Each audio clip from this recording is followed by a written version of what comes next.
Welcome to episode 3 of Modern Monarch. I am your host, Eddie Mead, aka Elmer. Everything here you hear that is not a quote from something is my opinion. I am an independent musician, songwriter, parapolitics researcher, esoterica enthusiast, and Montauk boy. This podcast will mainly cover such topics as mind control, ritual abuse, mental illness, substance abuse and addiction, music, sus Wisconsin, and more, viewed through a lens of dialectical materialism. I will maintain a balanced approach of presenting grounded research based on extensive reading and people's personal experiences. It will especially focus on a specific investigation of mine into decades-long countrywide conspiracies. As I explain, you will come to know why I began this podcast in the first place. If you have heard the first 2 episodes, you may have started to realize the wide scope of my research, and we have yet to cover quite a few of the subjects I mentioned in the intro to the show. That is something we will start taking care of. This episode will largely be a partial history of mind control programs, especially involving children, and the use of drugs for programming purposes. Originally, I was going to cover projects Monarch and Montauk today, as they are both incredibly important for the future of this podcast. The other main thing we were going to discuss is the history of a couple of those substances, mostly dextromethorphan, commonly known as DXM, and codeine promethazine cough syrup, commonly known as lean, leading up to the modern day. An aspect of this is drugs being used as weapons against certain communities, to loosely paraphrase the title of one of the many books we will read from. That will allow us to transition back to my investigations into the companies DXM Pharmaceutical and their products, the now only technically non-existent Monarch PCM, Adam Runstorf's Woodfield Pharmaceutical and Distribution and their drug-related conspiracies, and the shadiness shared both between and beyond them. Episode 1, titled Basics and Beginnings, gave a good outline of those things. Episode 2 was part 1 of a deep dive into the history of the Runstorf family. We have only met Adam and his father Lawrence, but eventually we will expand our cast of characters. I think there are a few loose ends I would like to tie up, or at least interesting tidbits of information to mention regarding what we have talked about so far. There is no way we can do all of these things justice in one show. Get ready for the next few of them to tackle the topics I just described. Before beginning to stare into history's abyss, I will bring up only one of these small pieces of info to show how what we have covered is really just a microcosm of everything happening in the world we currently inhabit. In the last show, we began looking into the American International College, or AIC, a school in Massachusetts which is possibly a CIA front of sorts. It will be our first point of interest in this episode, and we will also use it to segue into the subject of mind control and to a slight extent ritual abuse. I will now excerpt a short newspaper clipping that I included towards the end of episode 2. If you recall, the same page taught us that Lawrence Runstorf was an intelligence officer. He was also a candidate for the AIC service we are about to circle back to. Anyway, the other article is titled AIC Receiving Placement Aid, published on November 22, 1967 in The Republican. Quote, William W. Turner, Director of Placement at American International College, announced today that the college is now participating in a new worldwide placement service established by the Association for School, College, and University Staffing, ASCUS. Located in Hershey, Pennsylvania, the organization's FAST index file is now in operation for educational placement for the 1968-69 academic year. Working with the Information Service Department of General Electric and their computer time-sharing service, ASCUS has established a national manpower bank of educators available to school and college officials in need of educational personnel. The service is free to all educational candidates, Turner said. A candidate's file is strictly confidential. The worldwide system provides a threefold purpose: providing maximum visibility to candidates, providing maximum accessibility for employers, and enhancing the career counseling role for professionals in educational staffing. The utilization of automated data retrieval systems will permit an employer to have names and addresses of prospective employees who fit the job qualifications in a matter of minutes after the descriptive data is fed into the computers.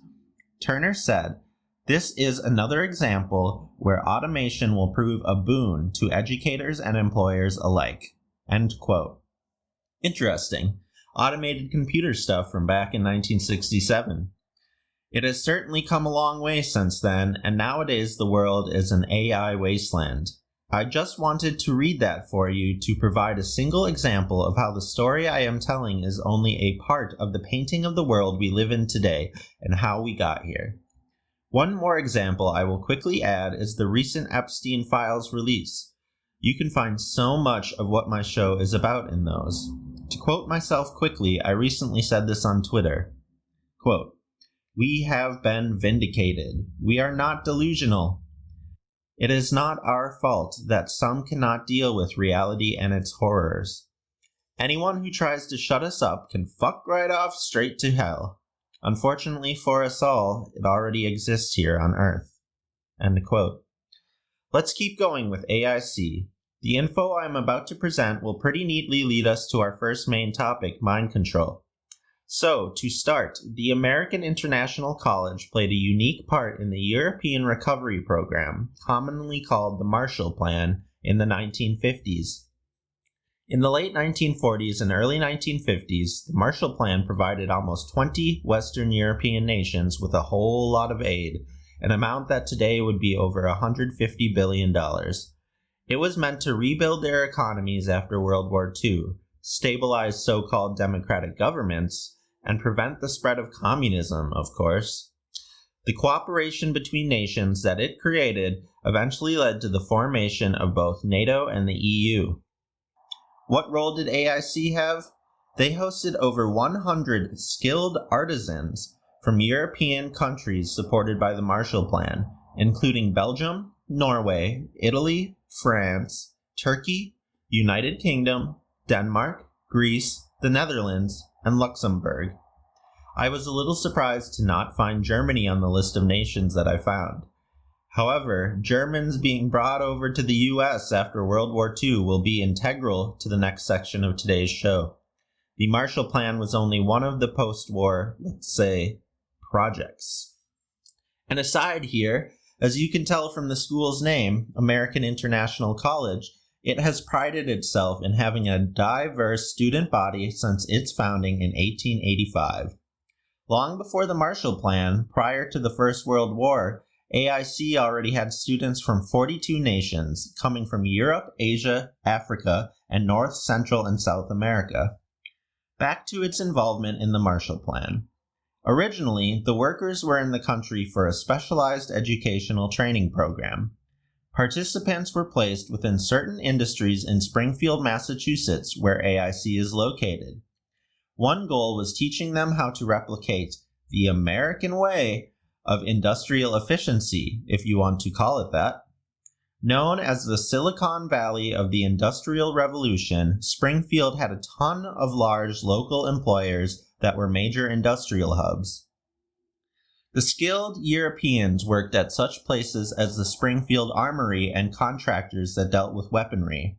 Westinghouse, or CBS, American Bosch, and Van Norman were also very important companies in Springfield where the artisans were employed. Then there was Monsanto, Oliver Farm Equipment, and Rolls-Royce. Finally, I will include Indian Motorcycle, U.S. Envelope, and Milton Bradley in this list. That last one is a little goofy, as they were making toys and games there. Since that original program was considered a great success, in 1953 AIC founded their School of Business Administration, as well as the Executive Development Program, or EDP, that Lawrence Runsdorf participated in not long after becoming an intelligence officer in the late 1960s. There, he attended the night classes for working professionals, as he was also already working at E.R. Squibb & Sons, LLC, like I brought up in the last episode. I somewhat suspect that those classes were, and maybe still are, meant for business people to make connections within the intelligence community. Before we move on to the other reason I am talking about AIC, I would like to mention 2 additions to the modern curriculum that I find interesting. The first, a continuation of something I spoke of earlier, is their focus on AI, cybersecurity, and data analytics. The second is their specialized graduate study of cannabis science and commerce. Marijuana has been extensively experimented with for mind control purposes. It is not just so-called heavier drugs that are utilized.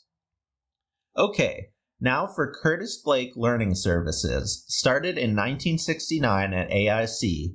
I compiled over 30 old newspaper clippings regarding it from multiple decades. I definitely will not read from each one today. I suppose we will begin by finding out who Curtis Blake is, then figuring out what goes on at the Curtis Blake Child Development Center and Curtis Blake Day School.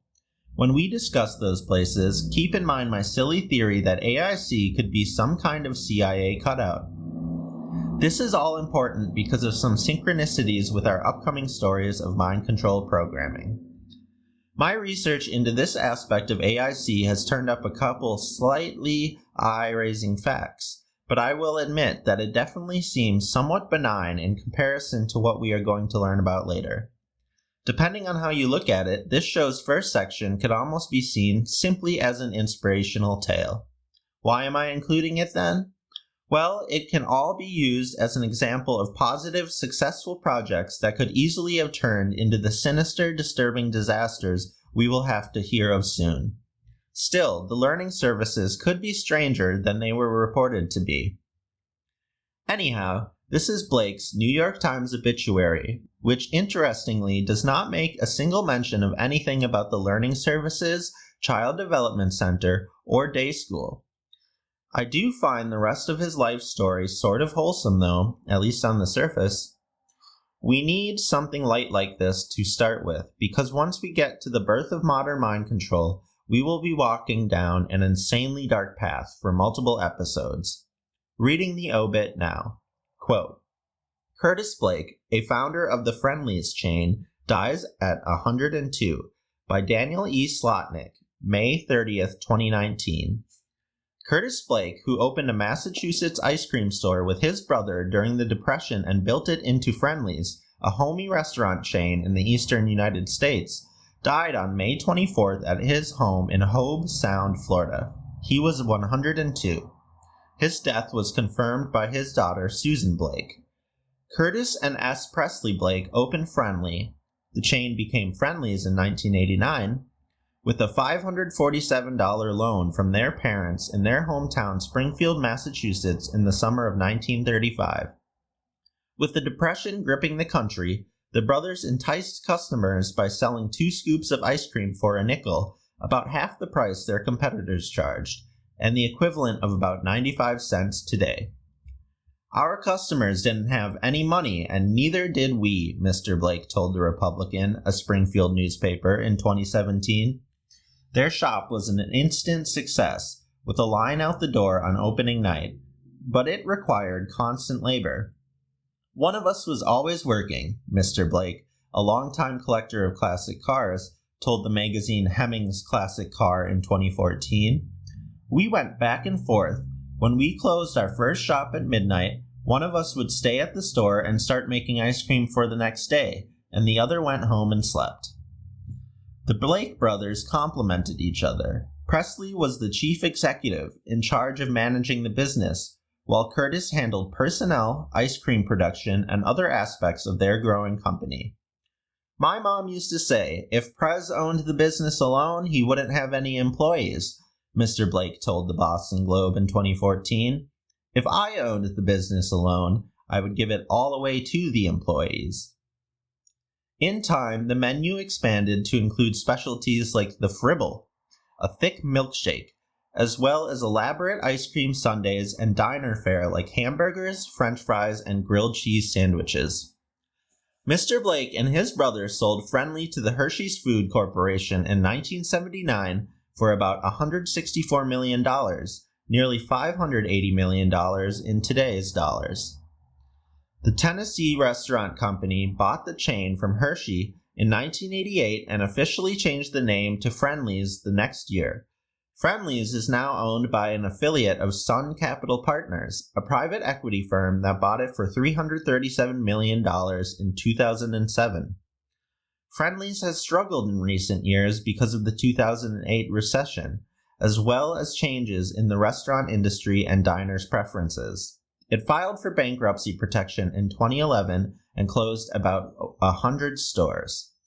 John McGuire, a Massachusetts native and former Panera Bread executive who became the chief executive in 2012, told the Boston Globe's magazine the next year that part of his strategy for reviving Friendly's was to emphasize nostalgia. Many of the remaining 171 Friendly's restaurants now display photographs of the original store and pictures of the Blake brothers wearing bow ties, genial emblems of a bygone age. Mr. McGuire stepped down in 2018 when George Michel, the former chief executive of Boston Market, took over. A customer might even have run into one of Friendly's actual founders in a restaurant. Curtis Blake was especially fond of Friendly's hamburgers and forbidden chocolate ice cream. The last time he dined at a Friendly's was during the winter of 2017 in Port St. Lucie, Florida. Curtis Livingston Blake was born on April 15, 1917 in Springfield to Herbert Presley and Ethel Stewart Blake. His father worked for the Standard Electric Time Company, which made electric clocks. His mother was a homemaker and car enthusiast who encouraged her son's lifelong interest in collecting classic automobiles. Mr. Blake graduated from Technical High School and started Friendly with his brother before serving in the Army Air Forces in England during World War II. He married Eileen McFarland in 1942. They divorced in the early 1970s, and he married Patricia Harrington Alsikis in 1974. The couple owned homes in West Hartford, Connecticut, South Woodstock, Vermont, and Northeast Harbor, Maine, in addition to their home in Florida. In addition to his brother, who is 104, and his daughter, Mr. Blake is survived by a stepdaughter, Anne Garrymore, 2 stepsons, James and Joseph Alsikis, 10 grandchildren, 4 great-grandchildren, and a younger sister, Betsy Melvin. His wife died in 2018, and his son, C. Channing Blake, died in 1995. Even though Mr. Blake was not involved in Friendly's daily operations after 1979, he said in 2013 that he was proud that the brand he had helped start had endured. Brigham's is gone, he said. Howard Johnson's is gone. They're all gone. There's nobody as old as ours. End quote. Damn. The Blakes have 2 particular talents, I guess, putting off death and making many millions of dollars. Those dudes were old as hell and filthy rich as well.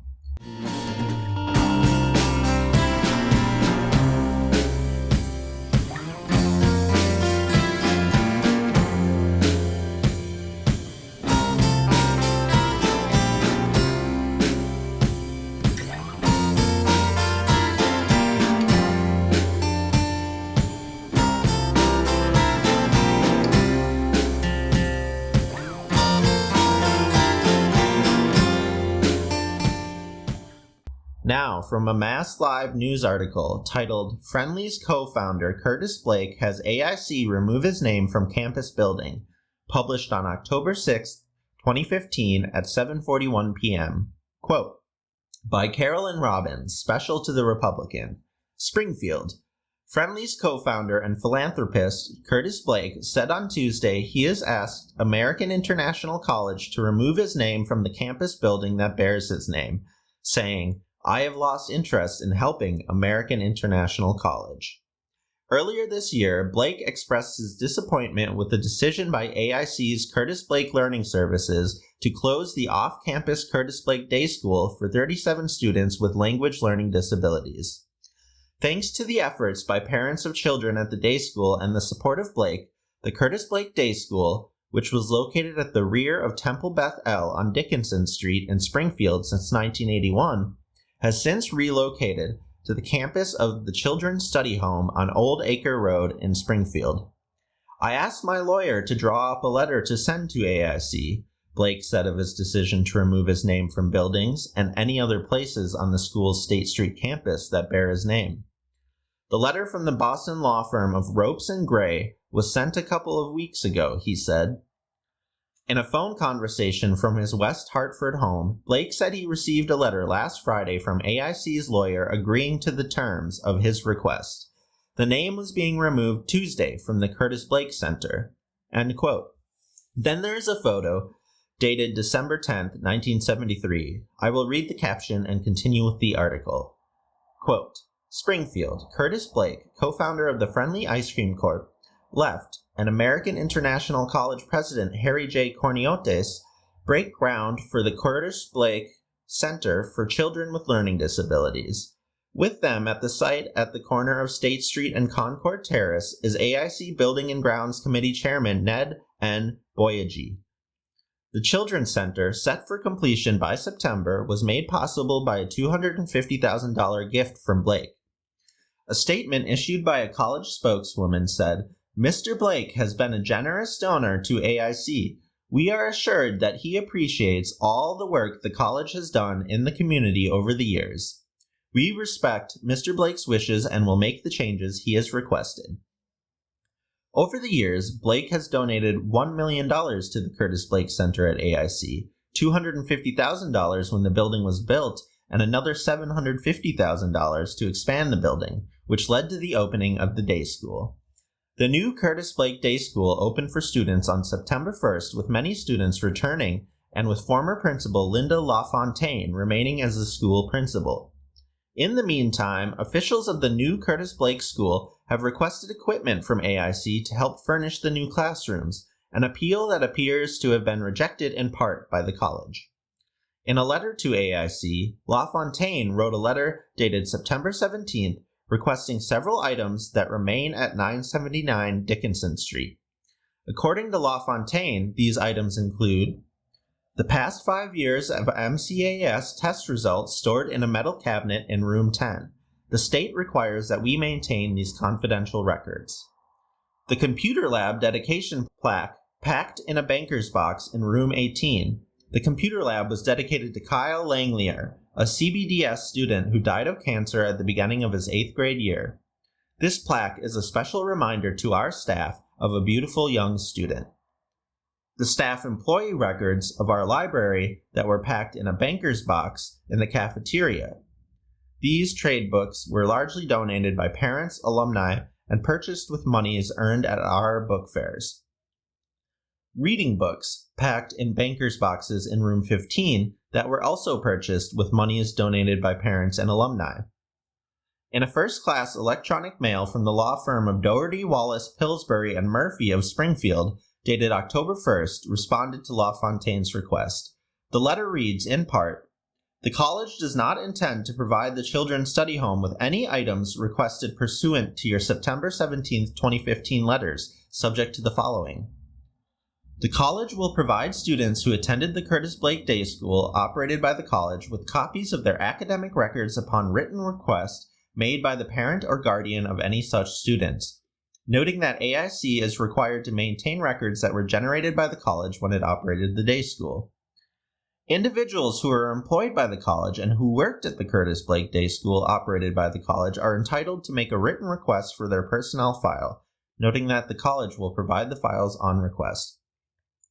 Besides the day school, AIC operates the Curtis Blake Learning Services on its Springfield campus, offering personal supportive services to its college-aged students. The services assist students in managing the academic and social demands of college life. The college also operates a diagnostic tutoring and summer program, which it called a cornerstone of Curtis Blake Learning Services when it announced the closing of the day school in March. End quote. I read that entire article partially because I find it interesting that AIC was avoiding providing the new school with any assistance or confidential records, student records, and employee records. Another reason was so we can bring longtime AIC president Dr. Harry J. Corniotes into the picture. We will read from his obituary in a bit to reveal a very intriguing connection to the Runsdorfs. Until then, it is time to learn a little about the things named after Curtis Blake that the school Corniotes presided over was running. From November 21st, 1974, in the Springfield Union newspaper, quote, Blake Center dedicated at AIC. The newly completed $25 million Curtis Blake Child Development Center at American International College was dedicated in a Wednesday morning ceremony. Curtis Blake, vice president of Friendly Ice Cream Corp., who provided the money for the six-sided modern facility, dedicated the center in honor of his parents, Mr. and Mrs. Herbert P. and Ethel S. Blake. The center is designed to support and expand the programs of the existing AIC Learning Center, which was begun in 1969. Available to parents, school systems, and the community, the center will provide the latest in diagnostic and remedial services and is staffed by a team of professionals in psychology, medicine, and education. Included in the center, located on the corner of Concord Terrace and State Street, is a complete videotape facility surrounded by individual testing rooms. End quote. Oh, by the way, since Curtis Blake's parents were mentioned, here is something else that was not mentioned in his obituary. He was a member of the 11th generation of the Deacon Samuel Chapin lineage, co-founder of the city of Springfield. Chapin was an early settler of Springfield, immigrating sometime between 1630 and 1635, either with or shortly after William Pynchon, ancestor of Thomas Pynchon. Thomas, of course, is an author, just like his ancestor William, who wrote the first banned book in the Americas.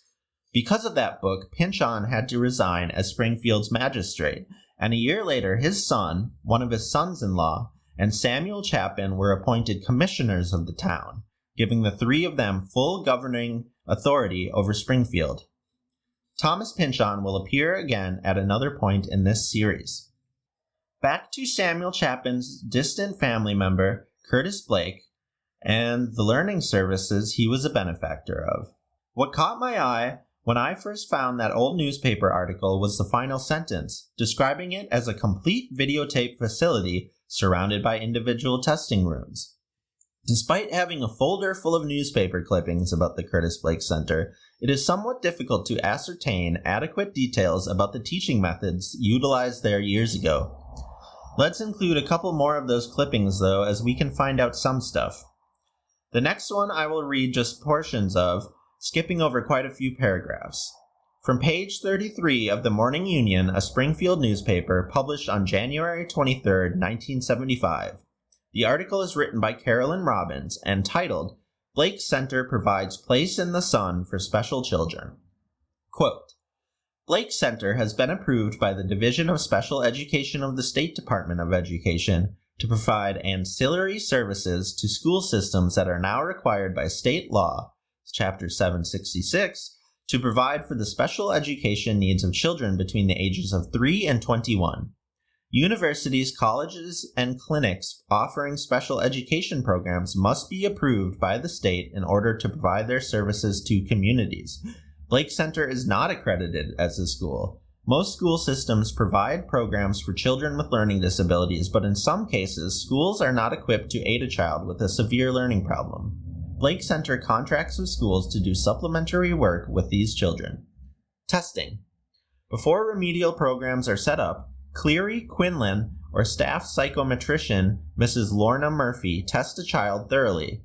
Once the diagnostic detective work is completed, the more difficult task of designing a program for remediation is undertaken.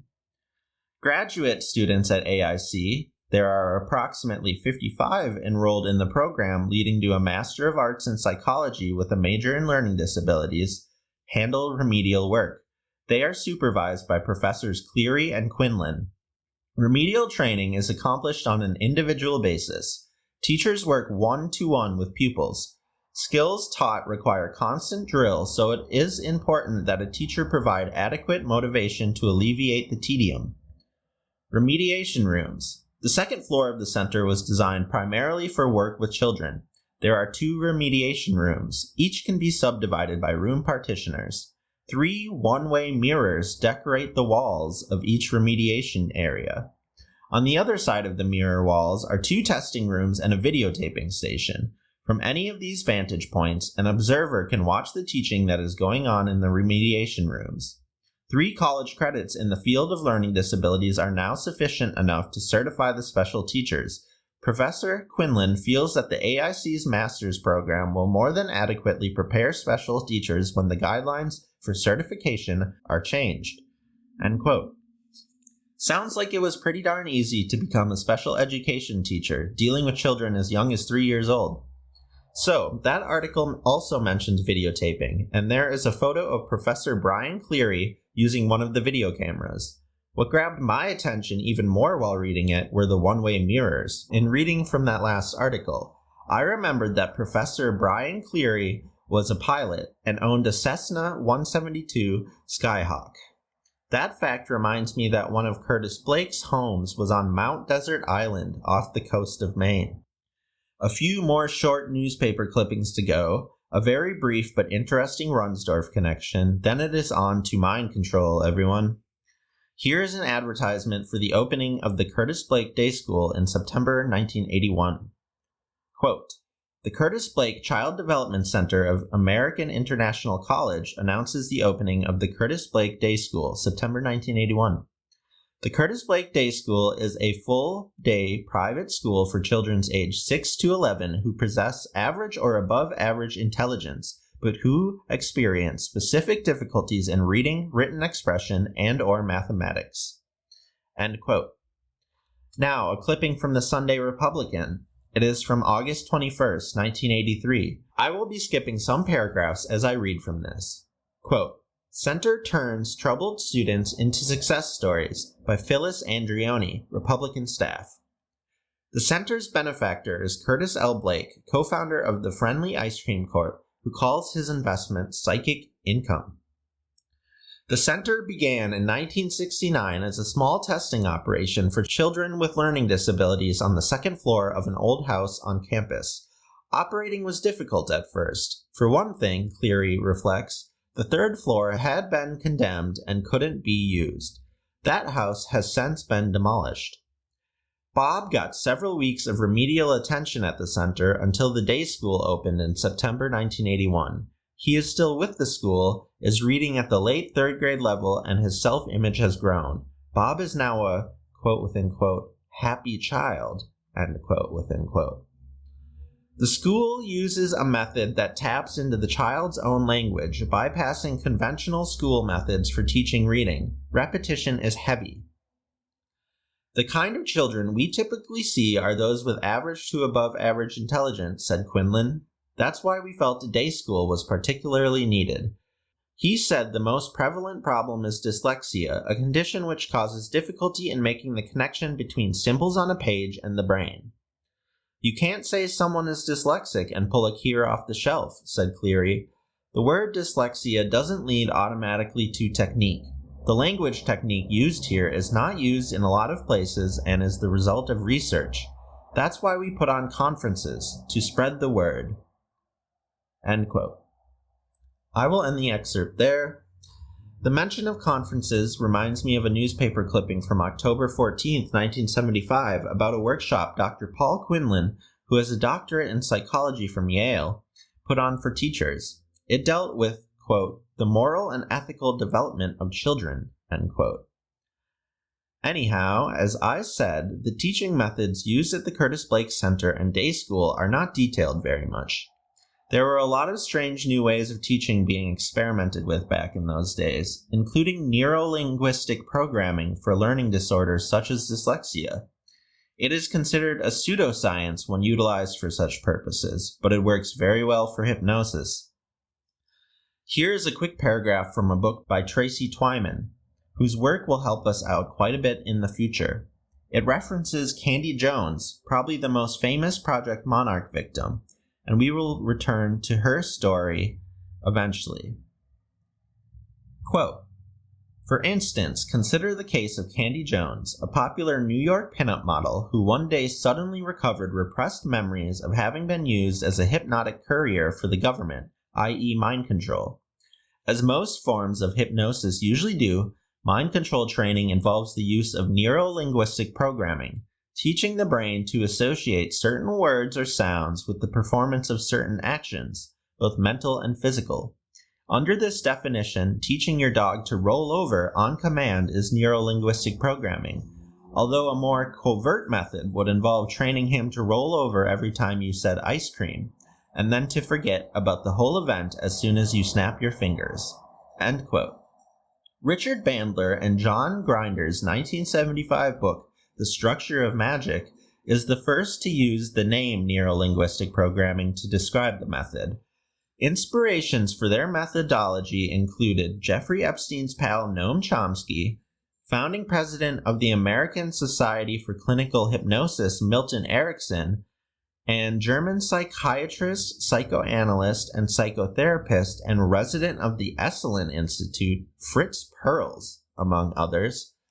Sounds pretty damn sketchy to me. Look, I am no neurolinguist, and from what I can tell, the Curtis Blake Day School's current curriculum does not feature language education that is similar to neuro-linguistic programming, NLP, which is used on mind control victims, especially in Project Monarch.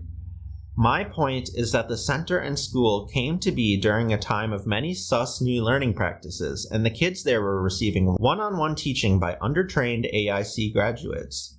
It sounds like it worked out well for them, but in many other places and cases it does not. Finally, we will be moving on to mind control once we take a peek at two obituaries to make an interesting connection to the Runsdorfs. Earlier, we heard the name Dr. Harry J. Corniotes. He retired from being AIC's president in 2005.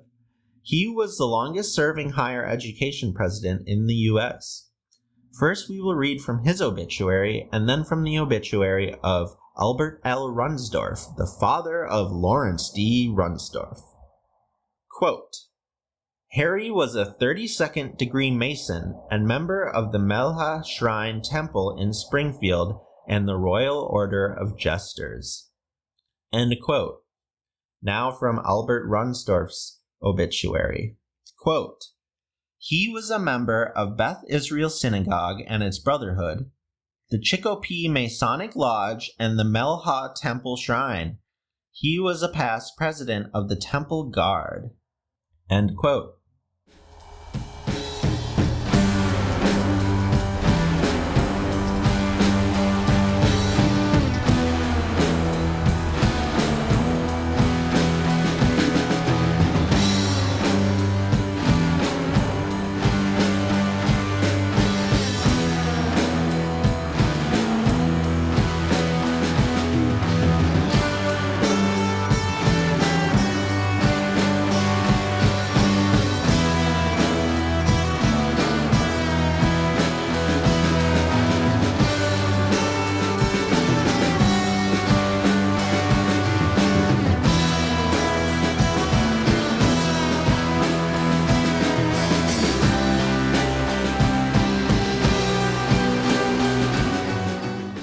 Mind control programming has existed in various ways for an extremely long time.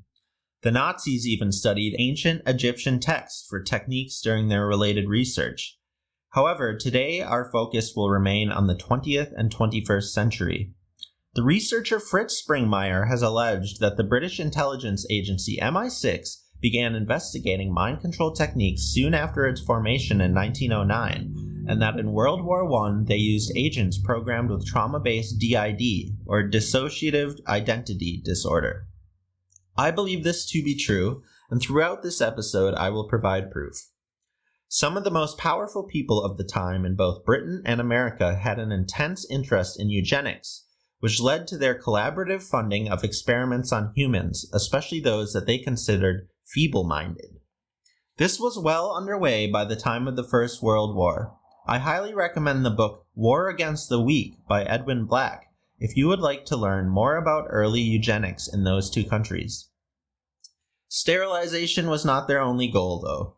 For example, in 1905, Dr. Morton Prince of Massachusetts General Hospital and Harvard reported a case of split personality that he cured using post-hypnotic suggestion. It led to clinical hypnotists developing a fascination with multiple personalities. To help us travel forward in time, we will now read a bit from a paper titled British Psychiatry, From Eugenics to Assassination by Anton Chaikin. Quote, 1909 to 13, the build-up to World War I. John D. Rockefeller created the family-run Rockefeller Foundation in parallel with the birth of the British-inspired Federal Reserve, the Internal Revenue Service, and the Federal Bureau of Investigation. In 1909 to 13 and subsequent years, Rockefeller transferred blocks of the family-owned Standard Oil Company, worth more than $300 million, to the account of the foundation under its trustees who were family members and their employees. Thus was established a global instrument for radical social change using American money and British strategy. John D. Rockefeller had begun his oil business in the 1860s with British capital. The family's relationship to the British Empire a half-century later was centered in the person of John D.'s brother William Rockefeller, the president of Standard Oil of New York, later Mobil, and the founder of National City Bank, later Citibank. In 1911, Brother William employed, in a private capacity through his elite social club, a high-ranking British Secret Intelligence Service officer named Claude Danzy. As the United States prepared to ally itself in World War I with its old enemy Britain, Danzy personally reorganized the U.S. Army Intelligence Service into an adjunct of the British Secret Service. Danzy's loyal U.S. follower, General Marlborough Churchill, a distant relative of Britain's Winston Churchill, soon became director of U.S. military intelligence. After World War I, General Churchill headed up the Black Chamber, a New York-based espionage group serving the State Department, the U.S. Army, and private New York financiers loyal to Great Britain. This same General Churchill would soon launch a medical research organization, the Macy Foundation, for the Rockefellers and British intelligence. 1920s, the pre-Hitler era in Germany. The Rockefeller Foundation poured money into the occupied German Republic for a medical specialty known as psychiatric genetics. This field applied to psychiatry the concepts of eugenics, otherwise known as race purification, race hygiene, or race betterment, developed in London's Galton Laboratory and its offshoot eugenics societies in England and America. The Rockefeller Foundation created, and Foundation executives thenceforth continuously directed, the Kaiser Wilhelm Institute for Psychiatry in Munich.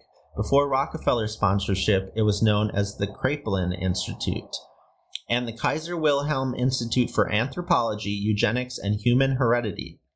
The Rockefellers' chief in both these institutions was the fascist Swiss psychiatrist Ernst Rudin.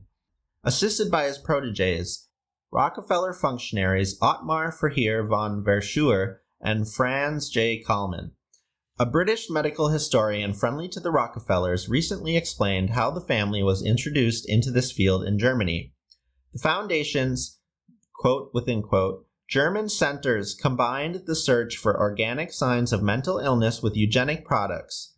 The Kraepelin Institute had initially been endowed with 11 million marks, contributed by Gustav Krupp, von Bohlen, und Halbach, head of the Krupp Steel and Arms family, and James Loeb, Paul Warburg's brother-in-law, an expatriate American of the Kuhn-Loeb banking family. Loeb mobilized his American Jewish friends to support the institute, end quote within quote. And they invited the foundation to reorganize and expand the Munich enterprise. Loeb also continued financing the institute. Loeb's relatives, the Warburgs, owners of Kuhn-Loeb Bank, were the intimate banking partners of William Rockefeller. Together with him, they had set up the Harriman family in big business, using capital supplied by the British royal family's personal banker, Sir Ernst Cassell. The three families, Rockefeller, Warburg, and Harriman, together with British Crown agencies, jointly sponsored much of the social engineering enterprise we shall describe here. The Rockefeller Foundation made an initial grant of $2.5 million in 1925 to the Psychiatric Institute in Munich. gave it $325,000 for a new building in 1928, and continuously sponsored the institute and its Nazi chief Rudin through the Hitler era. The foundation paid for a 1930 to 35 anthropological survey of the eugenically worthwhile population by Nazi eugenicists Rudin, Verschuer, Eugene Fischer, and others. End quote. Fuck pronunciation, I will say, and I apologize to anybody that it irritates. I'm just trying to get through this. Why do they deserve to have their names pronounced correctly anyways? Okay, let's keep going. The Krupp family will reappear in our story when we reach Project Montauk. I will not dive deep into them, though. You can find Jimmy Fallon Gong's fantastic series on the Krupps if you would like to know almost everything there is to know regarding them. Decades later, John D. Rockefeller Jr.'s son Nelson led the United States President's Commission on CIA Activities within the United States, which made public the existence of Project MKULTRA, among many other revelations. I almost mentioned Nelson in the first section of today's show, because one of the articles I clipped about the Curtis Blake Center and School brings him up as someone with a learning disability. It also referenced Lee Harvey Oswald. Nelson Rockefeller was Gerald Ford's vice president at the time. Ford established the commission, nicknamed the Rockefeller Commission, on January 4, 1975, with the encouragement of future de facto president Dick Cheney. At that time, Cheney was assistant to the president and became Ford's White House chief of staff later that year. One member of the committee that you may recognize was Ronald Reagan. He was eventually elected president, although his vice president, Poppy Bush, sort of played a similar role in the administration to Cheney's when he was vice president in Poppy's son's administrations. The people I just mentioned were involved in Project Monarch, a subset of MKUltra. This has been confirmed by survivors of the project, with startling similarities between each of their stories. Soon the show will feature an exclusive interview with one such survivor, which will be their first ever podcast appearance. So, Nelson Rockefeller was appointed to lead that commission revealing MKUltra abuses. The paper we have been reading describes the view at the time that, quote, "Here was the fox appointed to guard the hen house," end quote. Let's return to it so we can continue on our path that will get us to discussing Project Monarch.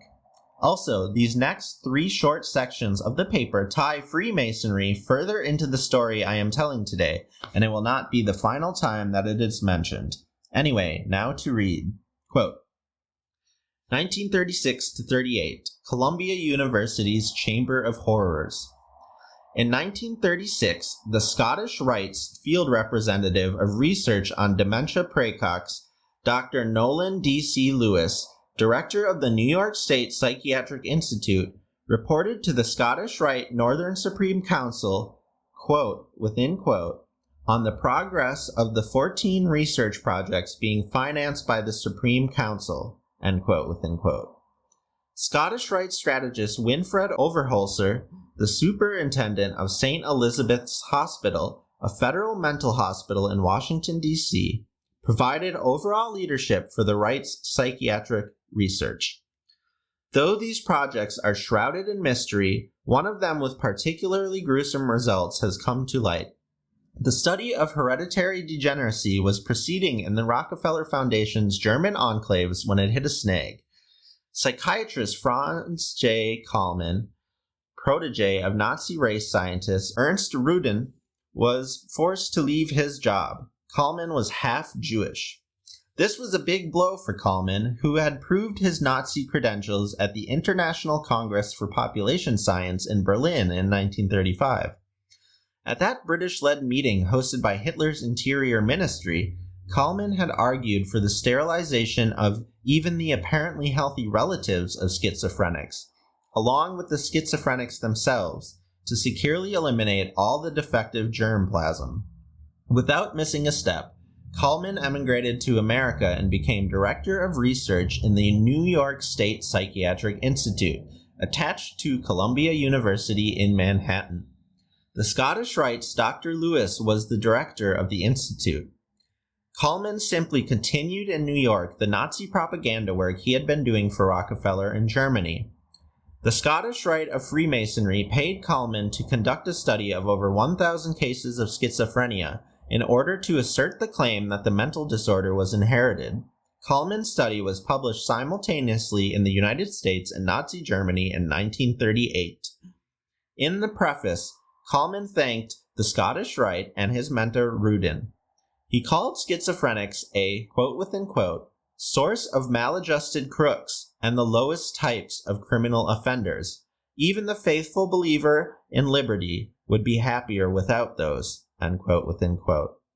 He declared sarcastically, quote within quote, I am reluctant to admit the necessity of different eugenics programs for democratic and fascistic communities.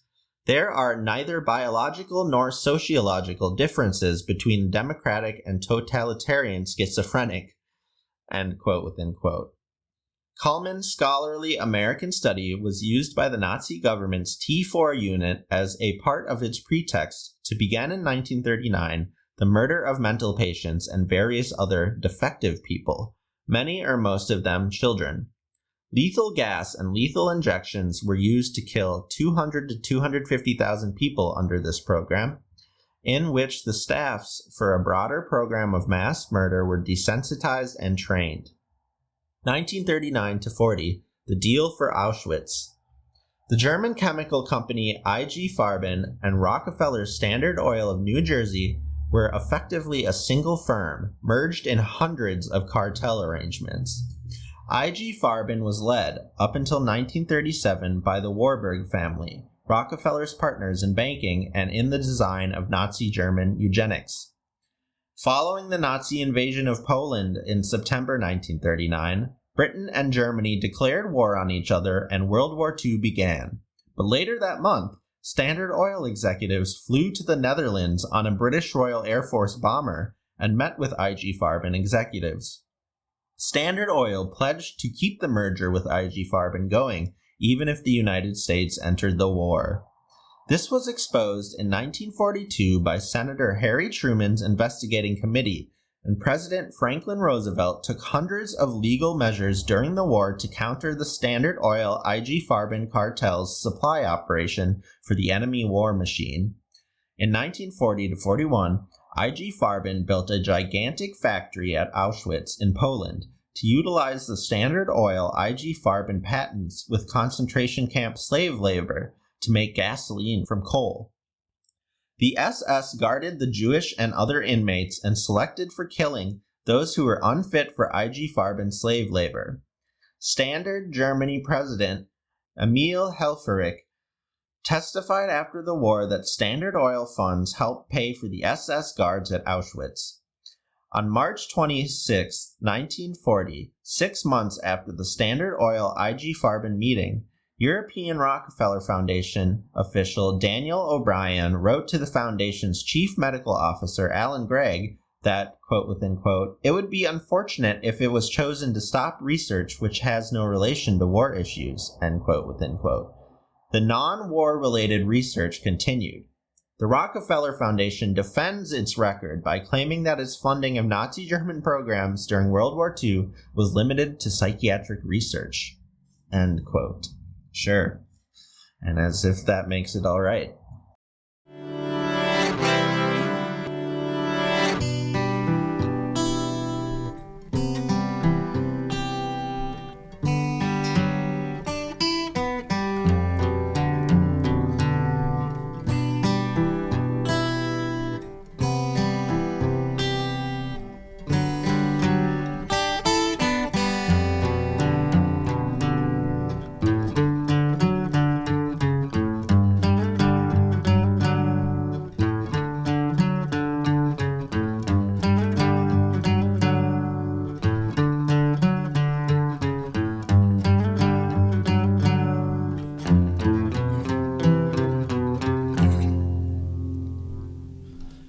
Continuing, quote, 1943, research in Nazi-occupied Poland.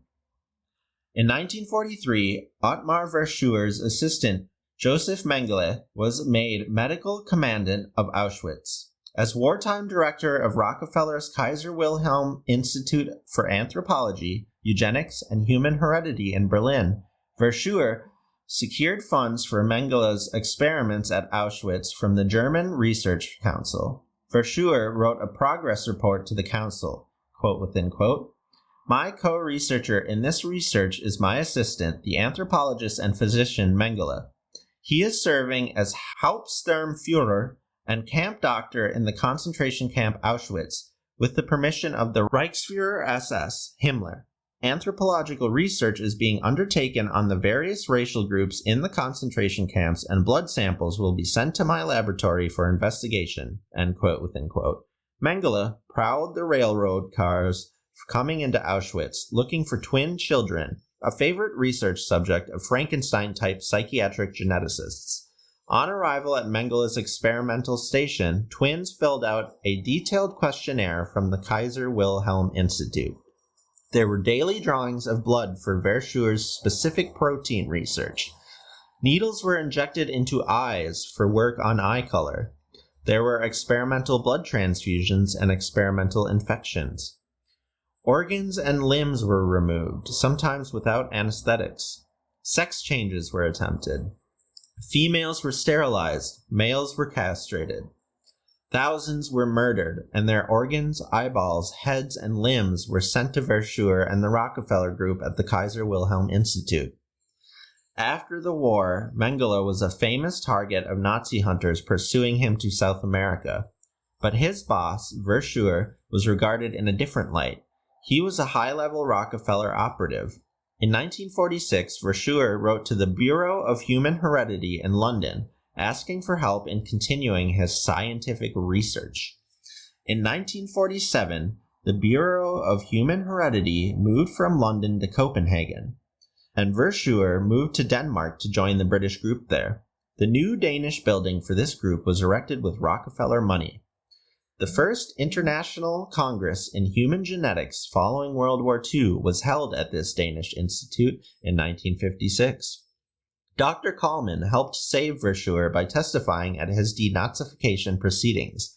Kallman, a director of the American Eugenics Society, became an icon at the New York State Psychiatric Institute, which remains to this day a nest of the Eugenics Society. With Verschuer and other Nazi notables, Dr. Kallman also created the American Society of Human Genetics, which organized the Human Genome Project, a current $3 billion physical multiculturalism effort.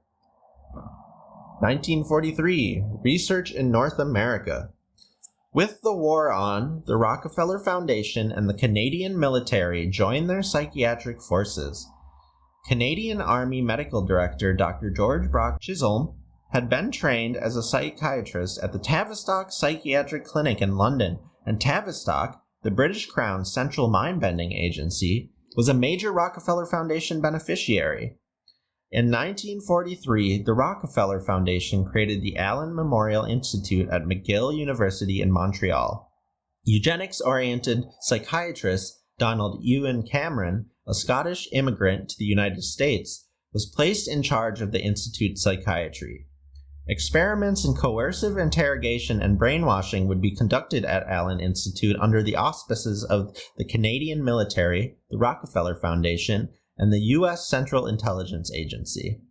Dr. Cameron's terminal use of electric shock as a brain-burning torture, psychosurgery, and brainwashing with drugs and hypnosis would make the Canadian program the most famous aspect of the CIA's MKULTRA. Meanwhile, in Washington, D.C., a new odor, that of marijuana, could be detected inside St. Elizabeth's Hospital in Washington, D.C.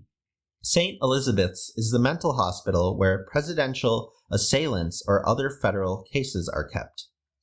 The superintendent, Scottish Rite chief psychiatrist Winfred Overholser, was in 1943 the chairman of the misnamed Truth Drug Committee for the Office of Strategic Services, or OSS. The criminal underworld was systematically being brought into official but secret joint activities within the government, under the pretext of fighting fascism. Overholser's crew administered the hallucinogen mescaline to various test subjects. Then, in the spring of 1943, they perfected the right mix of marijuana and tobacco to produce a state of irresponsibility in the subject.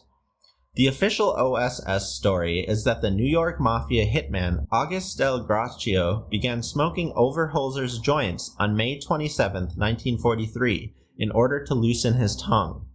Federal agents were thus supposedly to learn the inside secrets of drug trafficking, but not to stop it. This was part of an ongoing federal program, which organized crime czar Meyer Lansky boasts in his authorized biography that he personally arranged. Mafia thugs were brought into work in naval intelligence offices and jointly with U.S. agents in U.S. ports and shipping to more effectively intimidate our national enemies.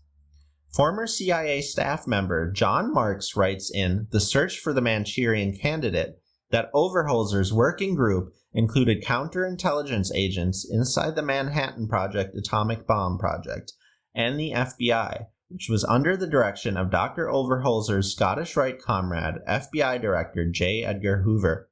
The Overholser group gave marijuana to U.S. soldiers at Army bases throughout the country, supposedly to aid in the search for subversives. Later, during the 1950s and 1960s, the strategists of the MKULTRA project would utilize the same channels of influence with U.S. security agencies to let them transform a generation of youth into dope users. End quote.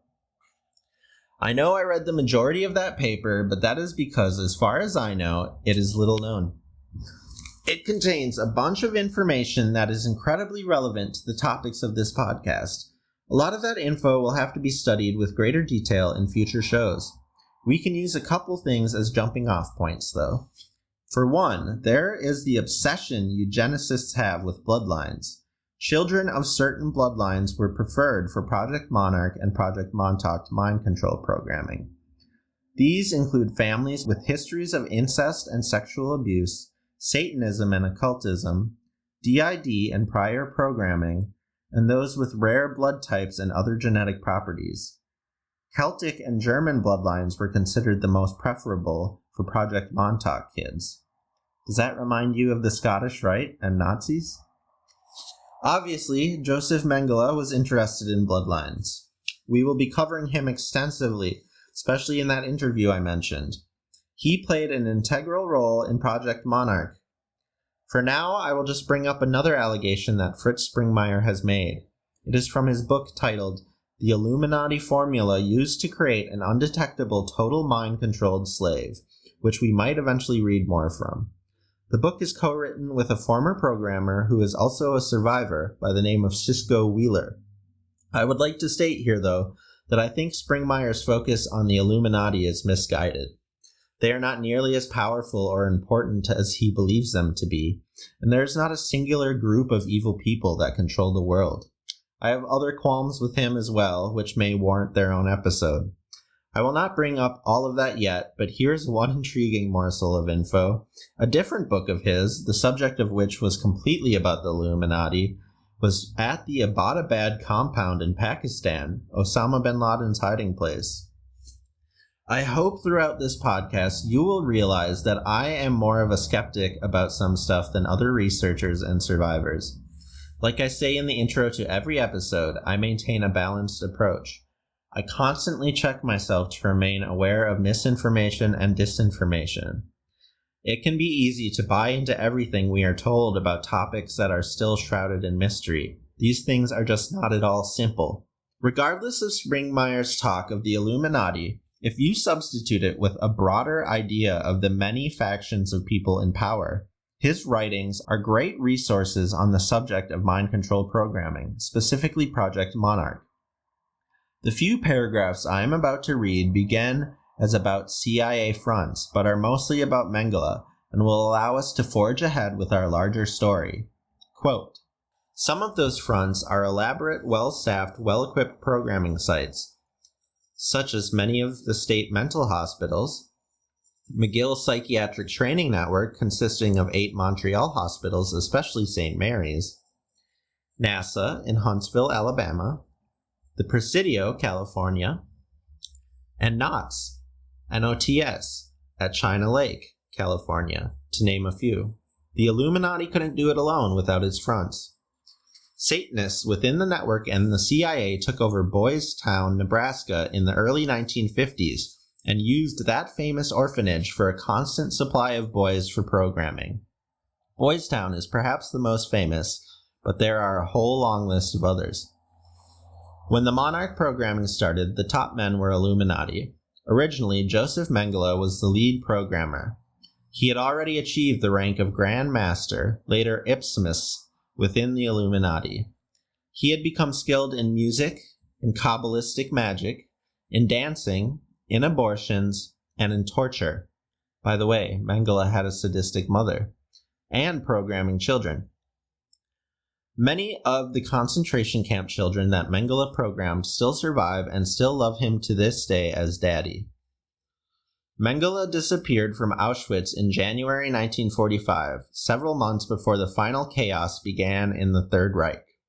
He disappeared so the Illuminati could smuggle him to the U.S., so that his exceptional knowledge of programming, honed and fine-tuned on thousands of concentration camp child victims, could be put to use on a grand scale in the U.S.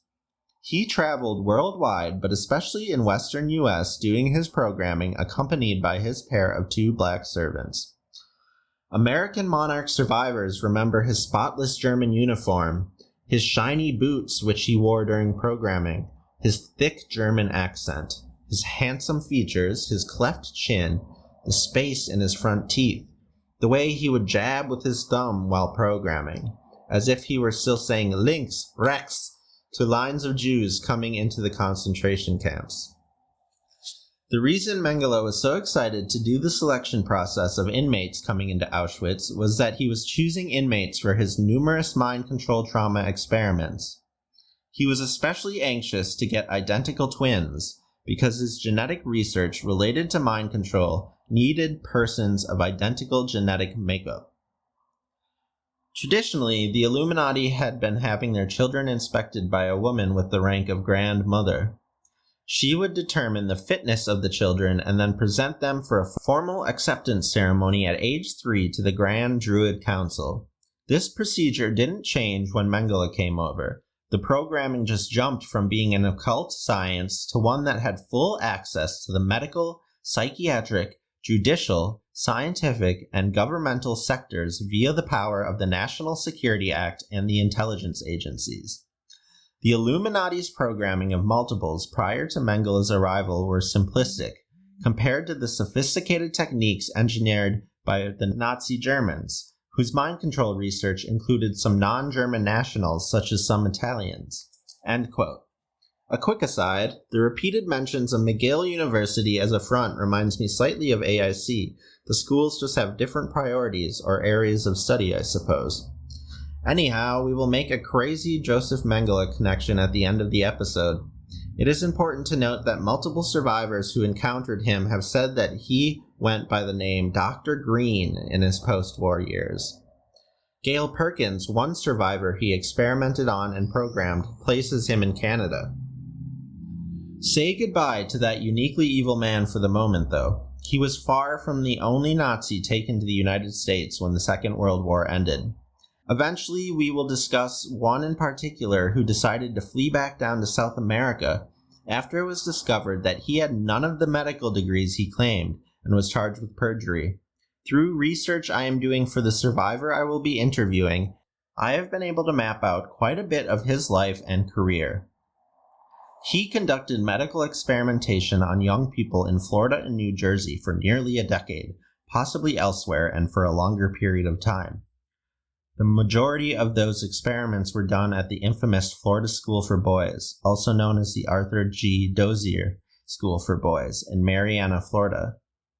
That school operated for over a century, with an incredible amount of abuses, torture, and deaths occurring over decades upon decades.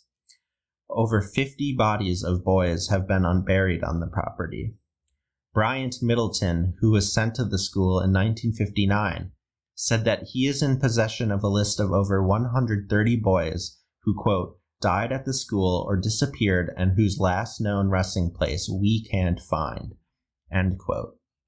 Another terrible but interesting thing that has been spoken of by survivors, hardly the worst of what happened there, are the savage beatings they had to undergo by guards in a building on the school's property that was called the White House, or Ice Cream Factory.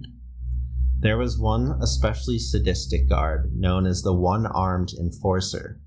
Fans of Twin Peaks may have just had their ears perk up.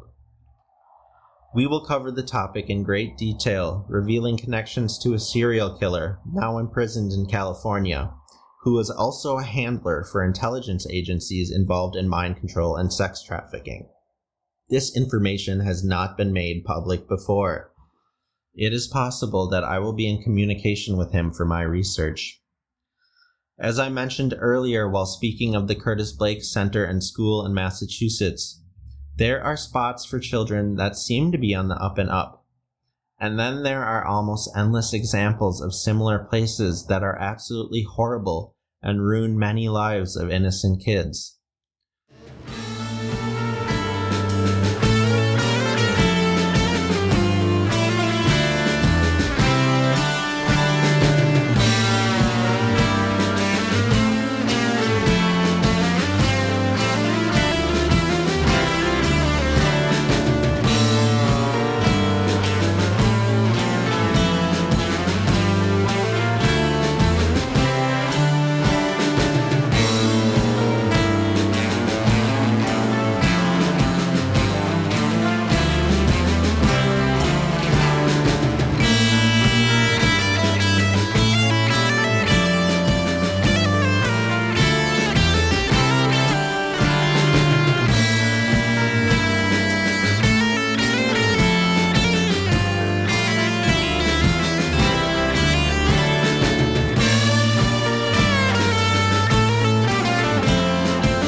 We really must return to the thousands of post-war Nazis in the United States of America.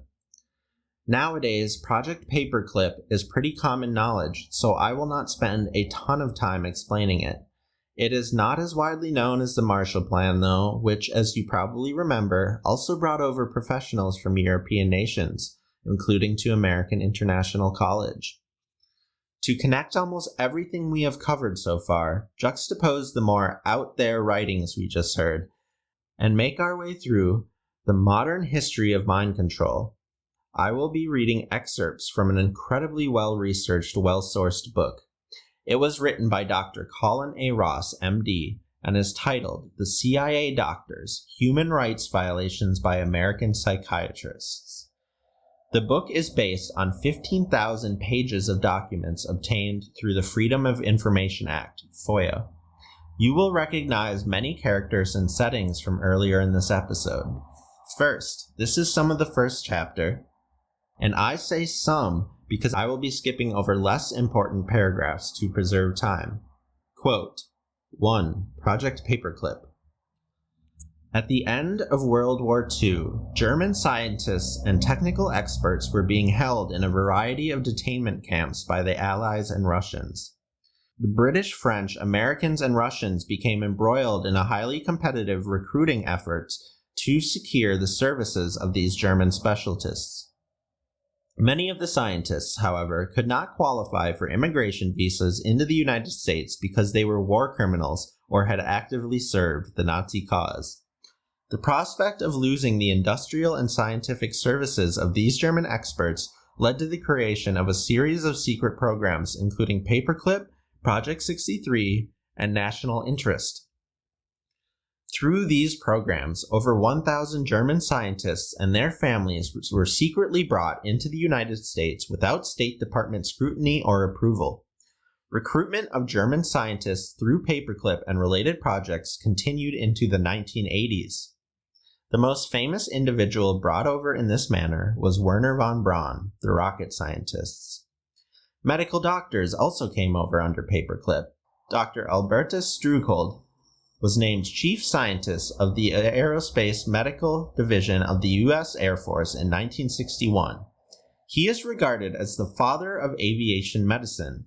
Struckold's first job in the U.S. was head of the Air Force School of Aviation Medicine at Randolph Field, Texas. In 1949, he took charge of the newly created Department of Space Medicine. Honors awarded Struckold included the Americanism Medal from the Daughters of the American Revolution.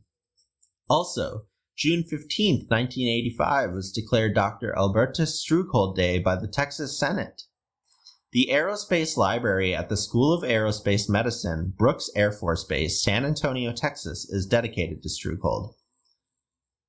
Besides strictly medical experiments, Dachau was also the site of mind control experiments involving the drug mescaline. Nazi doctors, including Dr. Kurt Plautner, administered mescaline to unwitting subjects by spiking prisoners' drinks. During the same period, similar experiments involving mescaline, marijuana, barbiturates, and scopolamine were conducted by Dr. Winfred Overholzer at St. Elizabeth's Hospital in Washington, D.C. The U.S. mind control experiments at St. Elizabeth's were conducted under the auspices of the Office of Strategic Services, OSS, the precursor of the CIA. A participant in the experiments, OSS officer George White, later became the contractor on the CIA's MKULTRA subprojects 3, 14, 16, 42, and 149 that ran from 1953 to at least 1964. An unanswered question is whether any Nazi psychiatrists or mind control experts were brought over under Paperclip or related projects. The full range of German scientific technical expertise was recruited through these programs, including medical doctors, rocket scientists, propulsion experts, and experts in ball bearings, film, lubricants, jet engines, and countless other areas of interest to the military. It seems unlikely that no psychiatrists were included in the recruitment programs, especially since the OSS was already testing and interested in the same mind control methods studied in the death camps. Theodor Wagner Wareg worked at the Kaiser Wilhelm Institute in Germany before the war and then worked at Edgware Arsenal from 1948 to 1955 before returning to Europe. Edgware Arsenal was one of the key centers for CIA and Army LSD and mind control research during the 1950s and 1960s. In a paper on defensive chemical weapon, an antidote to a class of drug called acetylcholine esterase inhibitors, the authors say in a footnote that, quote, within quote, the experimental results in this paper were obtained several years ago, but its publication has been delayed for various reasons, end quote, within quote. Most likely, publication was delayed until the results of the work were declassified.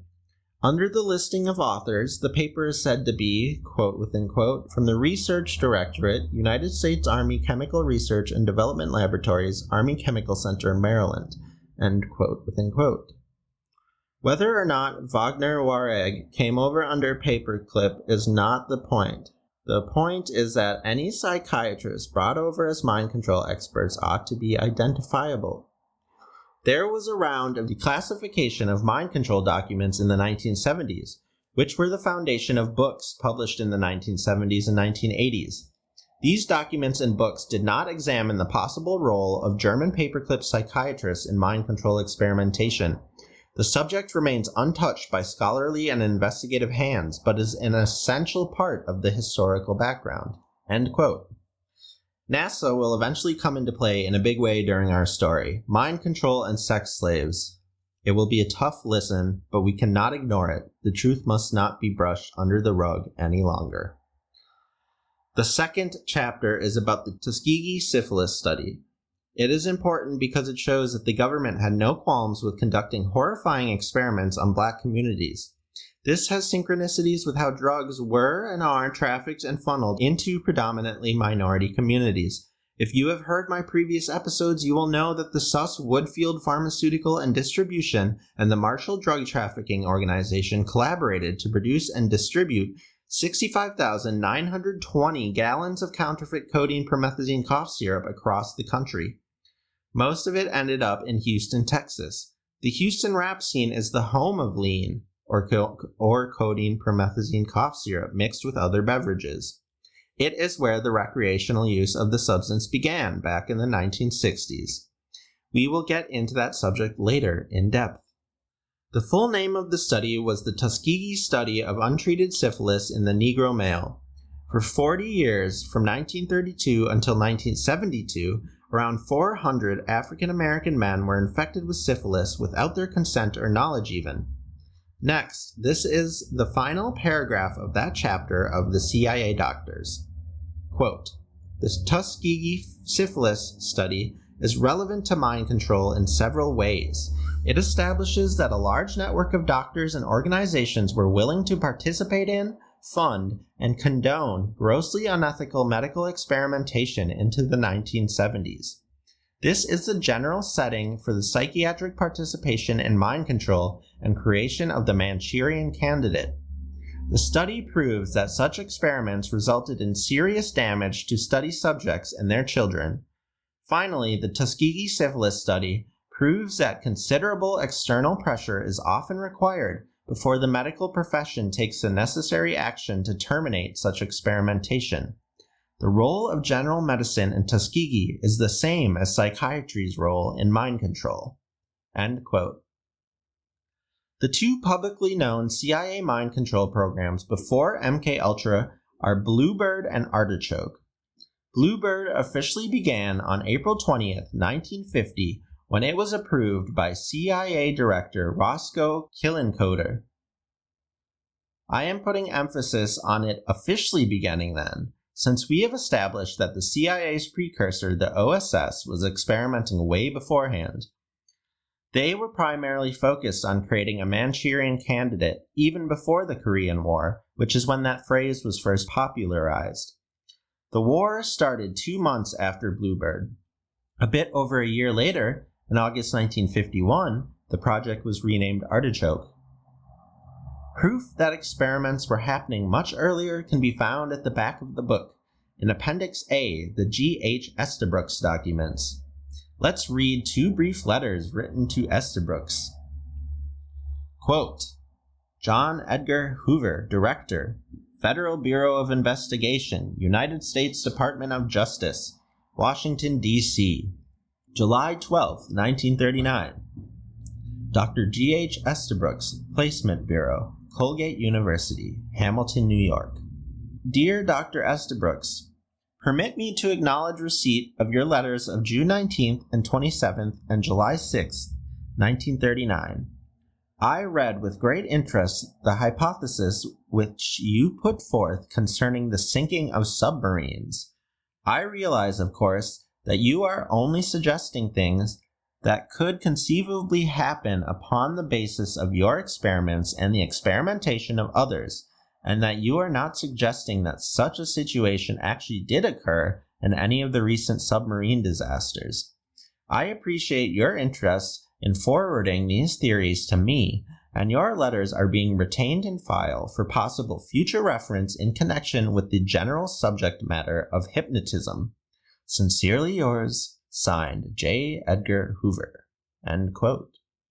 Now for letter 2. Quote, "Coordinator of Information, January 27, 1942, Professor G.H. Estabrooks, Department of Psychology, Colgate University, Hamilton, New York. Dear Professor Estabrooks, we are very willing indeed to examine your plans on the possibility of applying hypnotism to certain problems of modern warfare. In your previous letter to Colonel Donovan, you mentioned some detailed plans you have worked out. I would suggest that you forward them to us and hope that you will not hesitate to go into the technical details necessary for us to study your proposal. Sincerely yours, signed Robert C. Tryon, Chief, Psychology Division." End quote. The book contains an entire chapter on G.H. Estabrooks, and it is very illuminating. We will take a gander at it, but first we must acknowledge the talk of submarines and hypnosis by J. Edgar Hoover in that 1939 letter to Estabrooks. I found a book titled The CIA and the Battle for Reality by Von Purvis. and the part of it that is specifically relevant to that letter is named the Nautilus Affair. It is about the Soviets and eventually the Americans conducting submarine telepathy trials during the Cold War. It is absolutely fascinating. Right now, we will only read a portion of it so we can understand what in the hell Hoover was referring to. Quote, George Hoover Estabrooks, born 1895, was a founding father of American parapsychology. His early statistical experiments with telepathy in the 1920s laid the foundations on which J.B. Rhine was to build his famous career in the following decades. Estabrooks had been a Rhodes Scholar who took his Ph.D. at Harvard under Gardner Murphy, an influential parapsychologist who would later become president of the American Society for Psychical Research. In 1939, Estabrooks was a psychology professor at Colgate College at Hamilton, Upper State New York, where his main interests were hypnosis and psychical research. As war loomed, Estabrooks tried to interest the U.S. intelligence community in the military applications of hypnosis and psychical research. His personal papers, unresearched and unpublished, fill 17 boxes at Colgate College, which has preserved the very document needed to enlarge our knowledge of the Nautilus Affair. On July 12, 1939, FBI Director J. Edgar Hoover wrote the following letter on FBI notepaper. End quote. Then the letter we are looking into is included. We will skip that and continue reading. Quote, to put Hoover's letter into context, here's the data on recent submarine disasters of the late 1930s. 1938, USS Snapper, SS-185, flooded through the main induction valve during an emergency dive. She took on water but managed to recover. May 23, 1939, USS Squalus, SS-192, sank during sea trials. 26 out of 59 hands lost. During salvage investigations, rags were found to have prevented the main induction valve from closing. So, sabotage was suspected.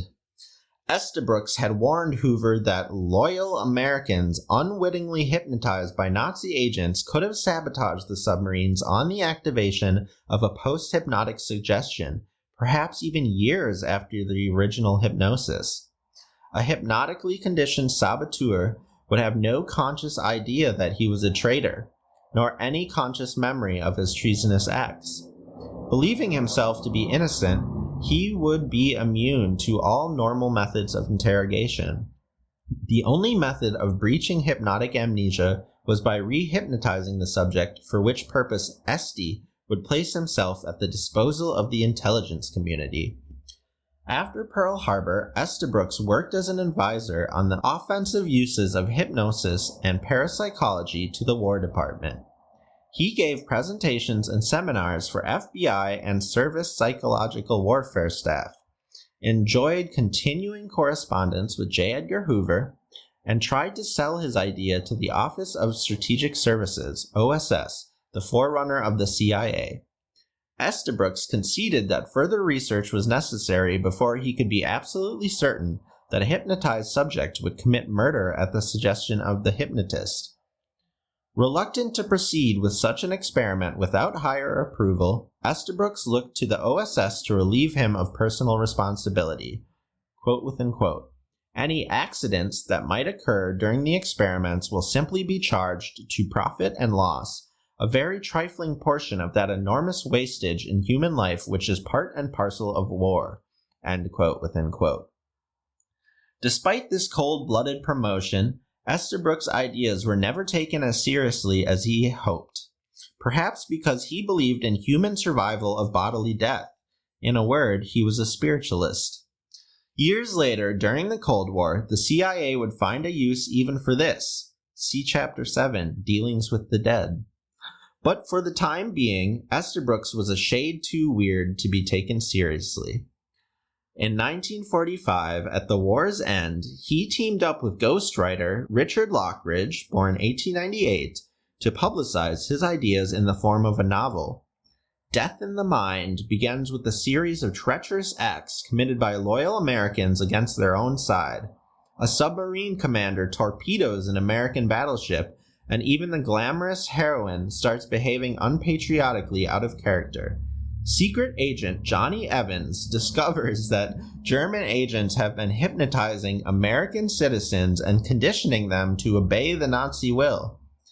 Evans first devises effective countermeasures and then turns the tables on the Nazis by using hypnosis as a weapon against them. When the heroine has moral qualms and tells Evans that, quote within quote, doing things to people's minds is a loathsome way to fight, end quote within quote, he launches a hypnotic offensive against the Germans, quote within quote, to tamper with their minds, make them traitors, make them work for us, end quote within quote. The day had not yet come when Estabrooks' terminal experiments would be welcomed with open arms by the CIA.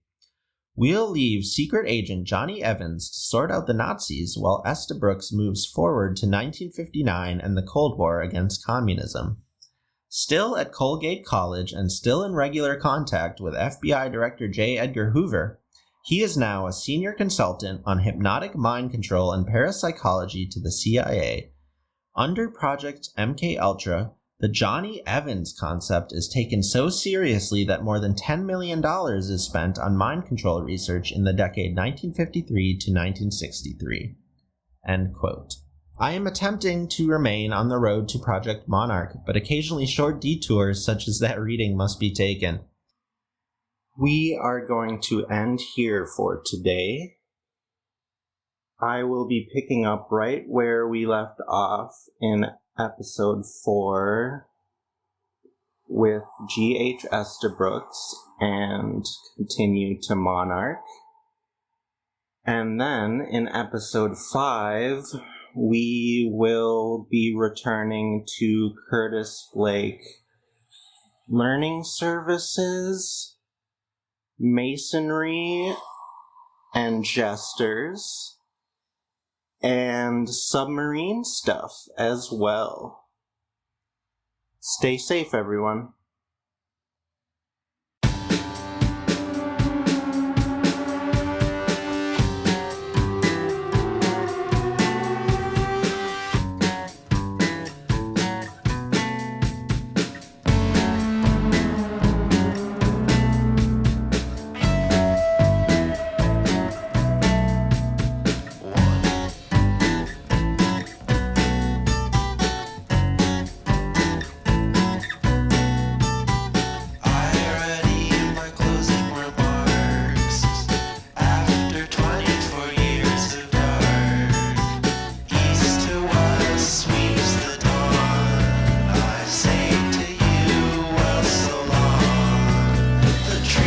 Still the wind is gone.